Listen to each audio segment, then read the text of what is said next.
will say, make free, 'cause you're in love, yeah.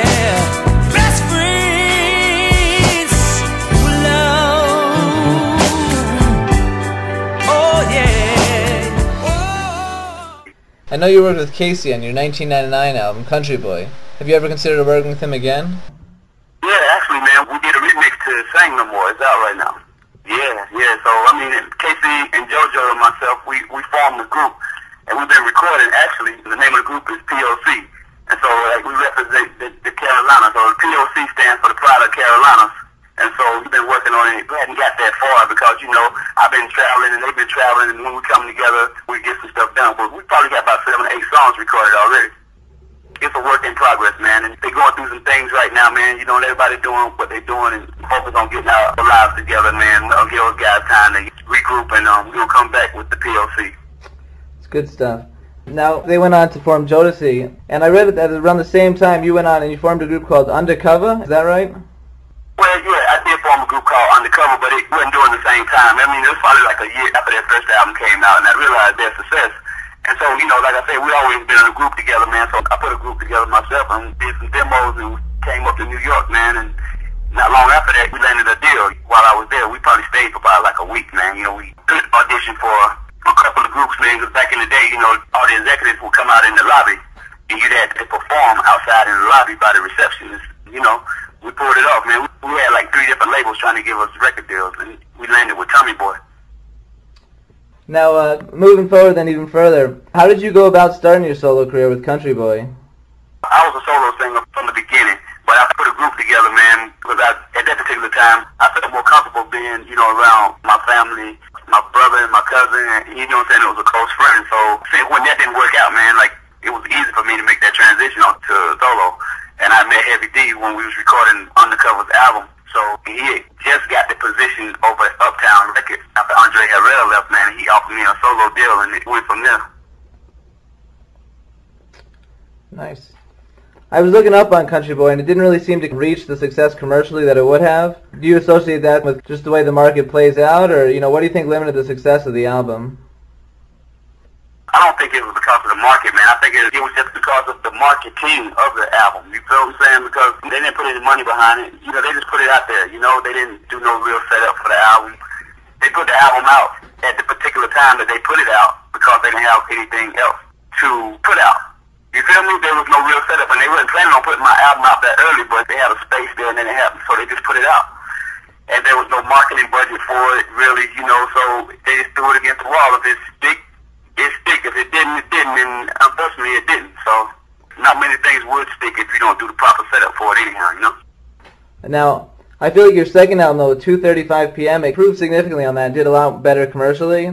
What do you think helped that? Was it the marketing or just change in style, or what do you think changed it? Well, my style didn't really change, man. You know, I got a little more up-tempo and I had a little more hands-on. And I think what it really was, the album evolved into a little more Calvin Richardson, you know? Because the first album, Country Boy, Universal was all in my mix. I worked with, man, I don't know, thousands of producers. It seems like almost every song. And I only got a chance to write on several different songs, but I put me on every song that I sang.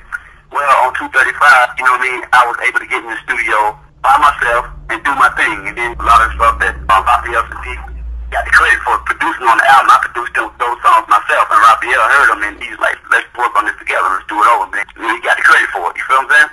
So a lot of material on there, man, was all of it came from me.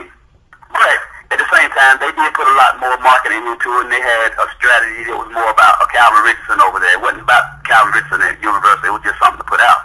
And, you know, because Universal was going through a lot of changes in their infrastructure. They fired Heavy D, and just got lost in my album, landed over there, man. They would just put it out. Bringing it back to the present, you've recently released our latest album, When Love Comes. What have you got planned for the future? I'm going to drop another album, man. I'm going to come with another album. You probably first of the year, I'll come with a new album. You know, this deal that I did with Shawnee, it was a one-off deal. They're a much smaller label than I've ever been on. You know what I mean? It's independent. Hollywood record indie, so to speak, but they got a lot of money because it's Disney. So this record, I'm sure it won't see the sales that I saw with 235. But my thing was I need to put another record out and to reconnect with my fans, man, so that it is out there. And, you know, once they become aware, because there's not a whole lot of marketing out there to let folk know that the album is out there. I appreciate people like yourself, you know, me getting these interviews and getting it out there, making people aware of it, but at the same time, I can't stop there. I'm going to put another album out, man, soon. Yeah, now I know between every album you've had so far, there's been a fairly long gap, 4 years between the first two and 5 now between these last two. So you're hoping to kind of speed up the process then? Hey, like I said, man, this one just came out May 27th. Before May 27th come around again, there'll be another album, another Calvin Richardson album out there that people can get. We're going to try to continue it in that way, man, try to make up for that lost time. The longer you stay away, man, the harder it is for you to come back. It's the nature of the business, man, you know? But like I said, this time, I'm going to try to do it in a more timely manner. I already have another album ready to come out, man. Alright, now that wraps up everything I've got for you, but before I let you go, I got one more question for you. So typically what we do is, because we're centered on 90s R&B music, I like to have everyone we talk to identify their favorite tracks from the era. So, what are some of your favorite 90s R&B songs? In the 90s, man, I think I was a huge fan of my first, man, Casey and JoJo. Jodeci.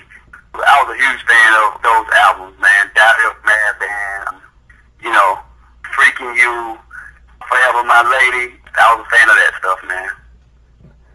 We got a big debate going on the site right now between people's favorites between Boyz II Men and Jodeci. So, could I put you down as a Jodeci fan then? Oh, man, hands down, it's Jodeci. Alright, well, it's good to hear. So, thanks a lot for your time, Calvin. Hey, it's no problem, man. It was good talking to you, man. You see, there's something